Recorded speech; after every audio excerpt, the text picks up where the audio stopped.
live. Yeah, yeah, we going live. Hey, hey, we going live. Yeah, yeah, we going live. Yeah, yeah, we going. Yeah, yeah, we going. Yeah, yeah, we going live. From the 50-yard line, we going live. From the 50-yard line, we going live. From the 50-yard line. Hey. All right, who's really right? Yeah. All right, so Malcolm, we already gave you like the tidbit about what who's really right is. So we're gonna dive right into this thing. Derrick Rose back in New York again. So he was traded from the Detroit Pistons, and he's back with Coach Tibbs as a New York Knick. Who won this trade? Stephanie, we're gonna start off with you. Okay. As sometimes ladies first. I feel like, and we had our production meeting kind of different than we normally would. This it was different. So we haven't actually talked about this like we normally would have. But we kind of text about it, but we didn't talk about it. But my feeling is, mine is a caveat, because I feel like in the long run, the Detroit Pistons got the better deal here. Okay. Even today, I read an article where Derrick Rose said he knows his legs don't have much more left.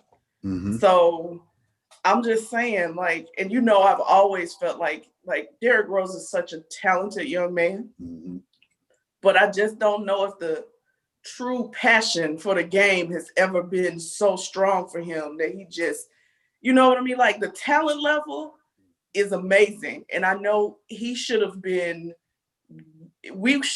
talking about him way more over the years than we have. And I feel like that's about his drive to play basketball is not where it should be for his talent level, if that makes sense. Yeah. No. And so I'm just, I don't know, like, going to New York. I mean, the only positive, I'm not trying to get into your side of this, but the only positive is he's back with Tom. And that was the best he's ever played, honestly, when he was with the Bulls. So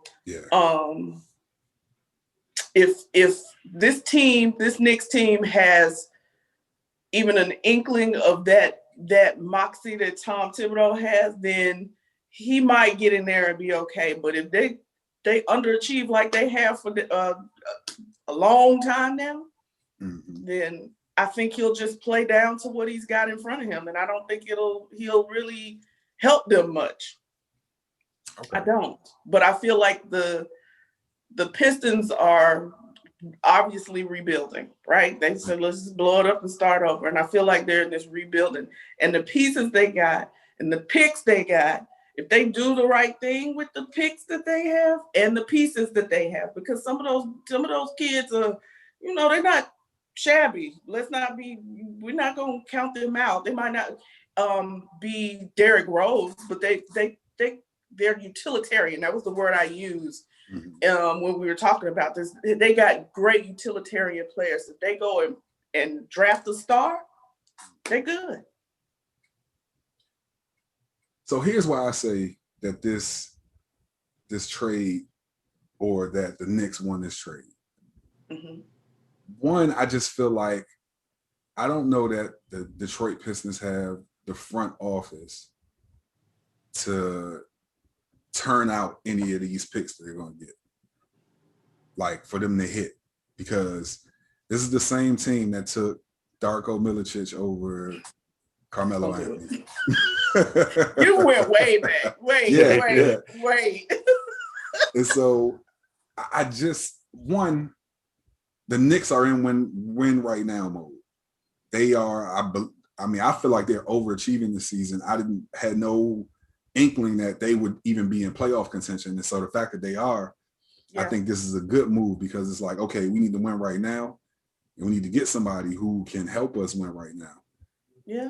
As far as the future with the Knicks, they have, I'm interested in seeing how these point guards on the roster. Yeah, that's the other part. You're point guard heavy. Yeah. Right. So to your point of Derrick Rose may not, maybe on the downside of his decline, career. yeah. I think you make this move because it bolsters the future. I mean, it bolsters the right now, but you still have other players that you're still trying to develop. Okay. We don't know if Knox is going to turn into Derrick Rose at the height of Derrick Rose. He probably won't, but he'll still be able to develop. Okay. Under Tibbs. And the one thing I just want to say about Derrick Rose is that I think before the injuries, you could see his passion about the game. I think because he had kind of injury after injury, you're right, he doesn't look the same. But he can still play basketball.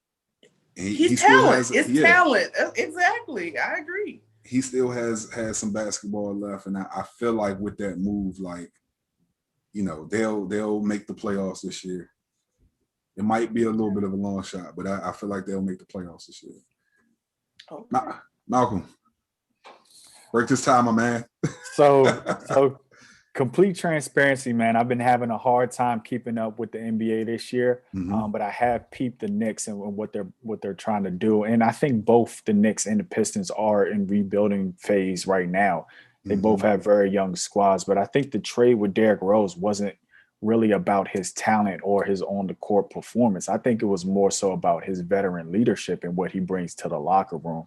And I think that, if I think about players, so I think that for every NBA player, if you're fortunate enough to play 7, 8, 10 or years in the league, there's a process of evolution. So I think about Ray Allen. Ray Allen early in his career was very athletic. A lot of people don't remember that. Yeah. But he became a shooter later in his career as he evolved as a player.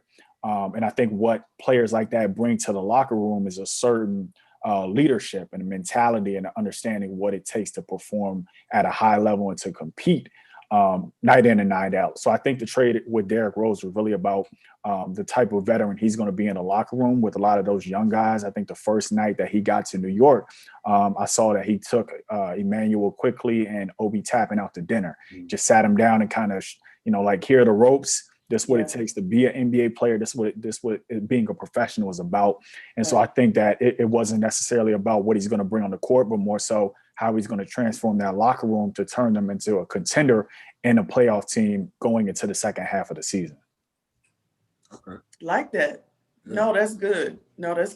I mean, hey, that makes sense. Because I know what I'm saying is not true. Like, it's just not about his talent at this point. I feel like it's literally, I feel like what you're saying makes sense, though. Although I've never looked at him even as funny, because I never looked at him even as a leader in the locker room. But it's just being a veteran, they're going to listen to him. So right. And I think players lead in different ways. So he can be somebody who just comes to practice every day and just lays it out on the floor. He might not be the most vocal point guard, but he leads by example. And I think Derrick Rose has always done that. Even, when he's as early in his career, you can just tell the way how tenacious he is. And just, to me, he's always played with passion, just goes out there and kind of just leaves it out there. And I think that's the type of guy he is. And I feel like he'll bring that to New York. So I hope to see them in the playoffs this year. And I think they have a bright future with a lot of the guys they have on that team. All right. So you're saying that Jarrett is right. I just gave my opinion. I ain't choosing side. So okay, but who would you say won the trade? Because we didn't mention that on the other side of this trade that the Pistons received a second-round pick and Dennis Smith Jr. Yep. Ah, man, that's tough. I think in the short term, I think the Knicks won the trade. Okay. But I don't know. It depends on you. Going back to the development of the staff of the Pistons, it just depends on what they can do to kind of develop the players. Dennis Smith Jr., but also that second round pick that they got. But I think in the short term, the Knicks won out. If you talk about trying to win this season and even next, being a contender, bringing that veteran leadership, I think makes a huge difference. So, yeah. So you kind of It was really both of our points, though. In the long run, Give it to the Knicks. I give it to the Knicks. Give it to the Knicks. All right. I do. My point was in the long run. I know right now we won't see that benefit to the Pistons. We won't, but I know in the long run, I think they'll see the greater benefit. Hopefully, they'll see the greater benefit from. My only thing about stocking draft picks. And I don't know if we can necessarily call Detroit a small market. Maybe it is. I haven't seen where they rank like as far as media markets. But in stockpiling draft picks, the only team that I've seen do it flawlessly is the Oklahoma City Thunder.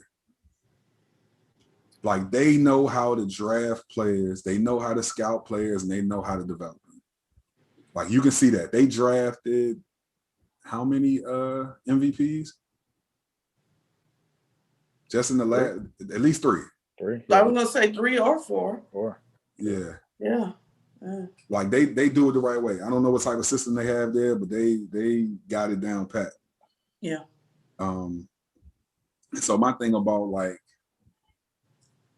with the NBA, if you're a smaller market, you try to keep those superstars.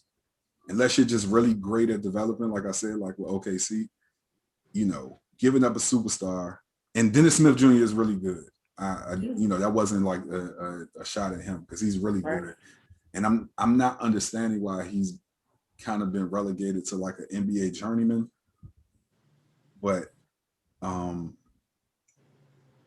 just don't think that I think that smaller markets have to hold on to their superstars. Yeah, it's because it's definitely tough to get guys to want to come there too. I mean, I don't know how many players going to want to play in Detroit. Right. Stay in Detroit for an extended period of time. So I definitely agree with that sentiment for smaller market teams and getting players to want to be there for the long term and to kind of believe in the success of the organization. So.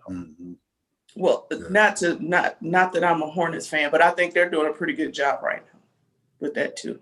Well, LaMelo is special. You see who they drafted. Special. He's special. They're doing pretty good right now. Now when he wins and they got Hayward to come here. Come on now.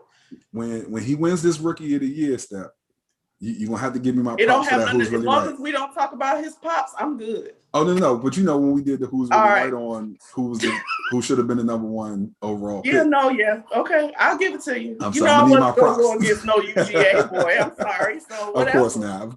No, but no, he's looking pretty good too. I just don't think he isn't getting the amount of minutes that LaMelo's getting. LaMelo is getting exactly. Yeah. No, but he looking pretty sweet. I ain't gonna lie. Yeah. Now put the cameras on me, put the cameras on me, put the cameras on me, put the cameras on me, put the cameras on me, put the cameras on me, put the cameras on me.